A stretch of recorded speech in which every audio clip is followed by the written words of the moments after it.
Ricky Sparrow is the Vice President of Product Development for Rheomics, which is one of our Carolina Launchpad companies. I guess about 6 months or so, maybe 5 or 6 months ago they started. Ricky is a graduate of UNC Chapel Hill Physics and Astronomy Department, PhD in 2010. And was Rich Superfine your? Yeah. He was. So under the direction and collaboration with Rich Superfine from the Department of Physics, and has started a company in partnership with Rich and Russ Taylor from Computer Science. And so, Ricky, we're glad that you're here, and welcome. Thanks.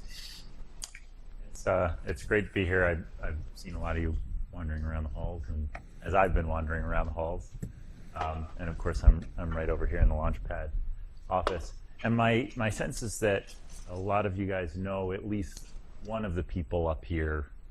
Rich Superfine, who's in the physics department, may not be familiar to many of you, but I know a lot of you know Suresh. As we were talking before, as a technical guy, he's gotten his MBA and done a lot of kind of business strategies. Russ Taylor at Computer Science, and I know he's here intermittently talking about stuff that's going on at RENCI. Along with Rich and Russ, and with a lot of terrific help and advice from Suresh, we're starting this company, Rheomics, which is, it's a platform technology company. It's taking some technology that was developed in UNC and trying to commercialize that. So what I'm going to show you now is what we think that business is going to look like. In particular, it's focused on a problem in cancer diagnostics. And so there's this unmet need in cancer diagnostics.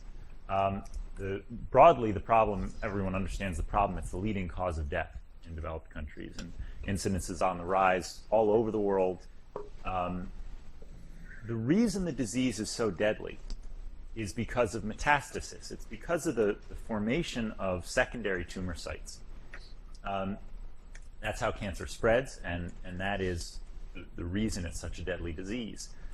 And it turns out there's no good diagnostic for metastasis. The leading diagnostic right now is pathology. So there's someone that goes in and actually finds that there are new tumor sites, and by then it's too late. So there's no predictive diagnostic, and so we think that there's a better way to do this, and it's based on something we're calling mechanical biology. So to give you a sense of what an experiment looks like, you put a particle on a cell, and it's magnetic, and you turn on the magnet that's near it, and you can actually deform the cell and measure its stiffness. You can measure the stiffness of individual cells. It's pretty wild, and we've got the best technology in the world to do this. This comes out of Rich's lab at UNC. It's high throughput compatible, it's biocompatible, it's temperature controlled, it's high bandwidth, all of these great properties. It's a microscopy-based technique, so you can see these pictures of cells, and we've got image analysis software running on top of it to track these particles. So we've got working prototypes of this stuff, and we've got data on patient samples. This is work by Vinay Swaminathan, also in Rich's lab. That's actually, it shows how the x-axis here is, it's the best competing technique to measure the metastatic potential of cells. It's called invasion. It has to do with how cells actually move or migrate through a gel. And our measurement does that, but so it's predictive, or it's a measure of metastatic potential rather than metastasis, unlike the pathology diagnostic. And if you compare it to invasion, which is the best competing technique, that's not even on the market right now. It's in research labs. It takes 60 seconds, not 24 hours. And the business here is looking at a $2 billion tissue diagnostics market for cancer. So we think there's a really big opportunity here.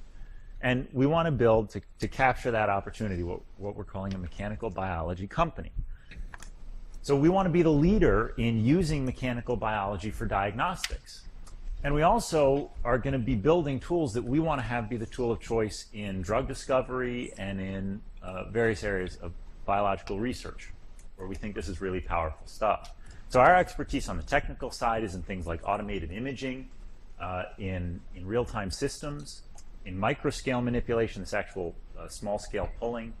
But the business would be is going to build the expertise of taking that technical knowledge and finding ways to use it to solve diagnostic problems. And in the process of doing this, we think we're also going to be able to build tools that fuel scientific discovery, and that will, because of that new scientific work, actually open up new avenues for the diagnosis and treatment of disease with our tools. We have some patents filed through the university, some granted and provisional, and we've got working prototypes. There's about $1.5 million that's gone into creating all of this technology and improving it over the last few years, and it's being used at Harvard, at Maryland, and we've brought collaborators from all over the world to use this technology here at UNC. So what does it look like to turn it into a company? Well, there's a development roadmap, as with all technical things. And a diagnostic, when you look at it, is in kind of three parts. There's the imaging platform, there's the consumables, and there's a force system. And when we looked at how to do this, we spent about a year trying to understand what it was going to mean to build this business in an efficient way. And we came up with something that looks like this. We build the imaging platform, then the consumables, then the force system, and we end up down here with the diagnostic. So we're trying to get down here. But we've got to build these three things, these three categories or product lines anyway. So why don't we sell them as they become available? And it turns out when we do it this way and in this order, we think we can build a much more capital efficient business by selling these things as we build them, as they become available. Our first product then is this imaging platform. It's an automated microscope that we're calling Scout. And we're very excited about it. We think it's a really exciting product on its own. And I'll talk more about that a little bit later. But we're looking to sell it in about a year. The other thing I want to stress is we have prototypes of all of those technologies. So we need to go through and productize them, but we already have prototypes of them. So what does the market look like where this company is going to operate? Well, I mentioned this $2 billion tissue diagnostics market. That's part of the larger, it's something like $35 billion cancer diagnostics market, which includes pathology and molecular diagnostics as well. And we think we've got a big benefit there. It turns out this is, as I said at the beginning, it's a platform technology. And so it has a lot of applications, potential applications. Another one is in coagulation diagnostics, which for various reasons we think is not the right place to begin. But that's, again, about a $2 billion market. And the technology has some particular benefits in these sectors of trauma and hemophilia, where there really aren't good tools. And the benefit there is that you can get the robustness, kind of the relevance of the measurement. It's a mechanical measurement called TEG, but you can do it in high throughput. You can do it much faster with our technique. So just to give you a sense of what the competition looks like, I'll just draw your attention to the cancer situation. The real current competitor is pathology. And the big benefit there is that our technique is prognostic. It can tell you about metastatic potential rather than the fact that metastasis has already occurred. It also has some benefits in terms of cost and speed because pathology tends to be more labor intensive. But I also mentioned that our first product is Scout, this automated microscope, right? Just the imaging platform. And when we talk about trying to sell that, we need to make sure we understand what world that lives in. And it turns out the right place is in this imaging market. Again, this is a little bit bigger than $2 billion. And this is a very interesting market when we look at the strategy for the company as we start up. Because this is what the competition looks like there. It's very highly concentrated. It's basically 4 companies. And you recognize a lot of these names probably from consumer cameras, certainly Olympus and Nikon and Leica. But those companies have stayed in business over the years through M&A. They've stayed dominant through mergers and acquisition. And so it represents a very interesting situation for us as we get started, that we have these 4 big competitors. It's highly concentrated, and they're committed in their infrastructure to building these really high-end optics systems, which it turns out are over-serving huge portions of the biological microscopy space. And so we think there's an opportunity for what they call a disruptive innovation play, where you come in with technology that might not be in one category as high-end, but it nails the problem for some niche, and ideally a fast-growing niche, inside of that broader market. And we think mechanical biology is that kind of niche, and we think we know how to build the right product for them. So we think this is really interesting. And the fact that these companies have shown that they're willing to acquire other companies and to license technology and so on, we think that's really promising. So how do we actually get to market? Well, some details here. We're committing to a system integrator strategy, meaning we do the design and we do the QC and we ship the product, but pretty much everything in the middle that we can, we want to subcontract. We don't want to be an optics company. We don't want to be in the manufacturing business. And so we found some great partners, we think, and we're nailing down the last few to actually do that, subcontracting. Our initial sales strategy, this is standard for this type of business, is direct sales. So you need to know the researchers that you're talking to, and you need to build relationships with them and make sure you understand their problem and sell directly to them. That turns out to be perfect for us because we've got great relationships in the mechanical biology sectors that we want to sell this research instrument to. The founders all come out of academia, and so we know a lot of people there that we know want this stuff that we're going to build. Again, standard in this type of business is a subscription support model. And in the long run, we've got to recruit a CEO who has experience in diagnostics and also a VP of sales and marketing who has experience in diagnostics, because there are some interesting questions left to answer in terms of the go-to-market strategy. Once we've built all of this technology, or once we've productized all this technology, how we get the diagnostic to market, get through approval, and sell that.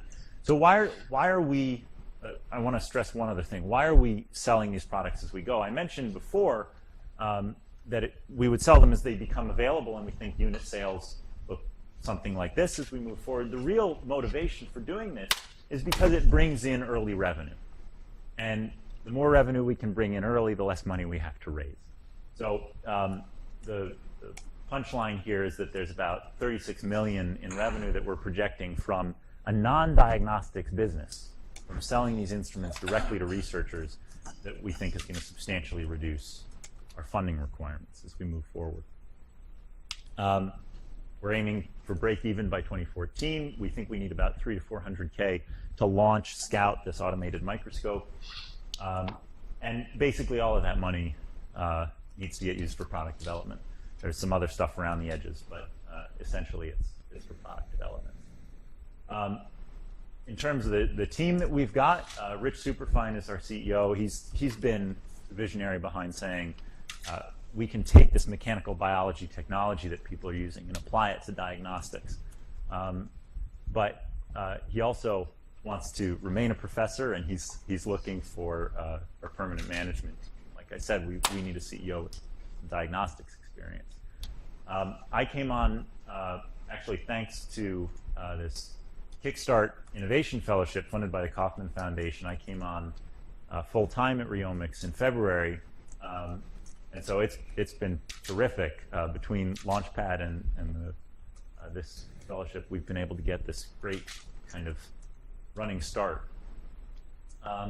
Russ Taylor, of course, is the software wizard, and Suresh has helped us keep our heads screwed on straight for basically every aspect of this business in terms of how do we get it to market, what should the development timeline look like, what is our market, so on. So where are we now? Well, we've formed the company. We're working through the licensing arrangements with the university. We're also working on a lab use agreement. So we have our world headquarters here at Launchpad, but we have our research labs, or our R&D labs, are going to be through a lab use agreement with the university.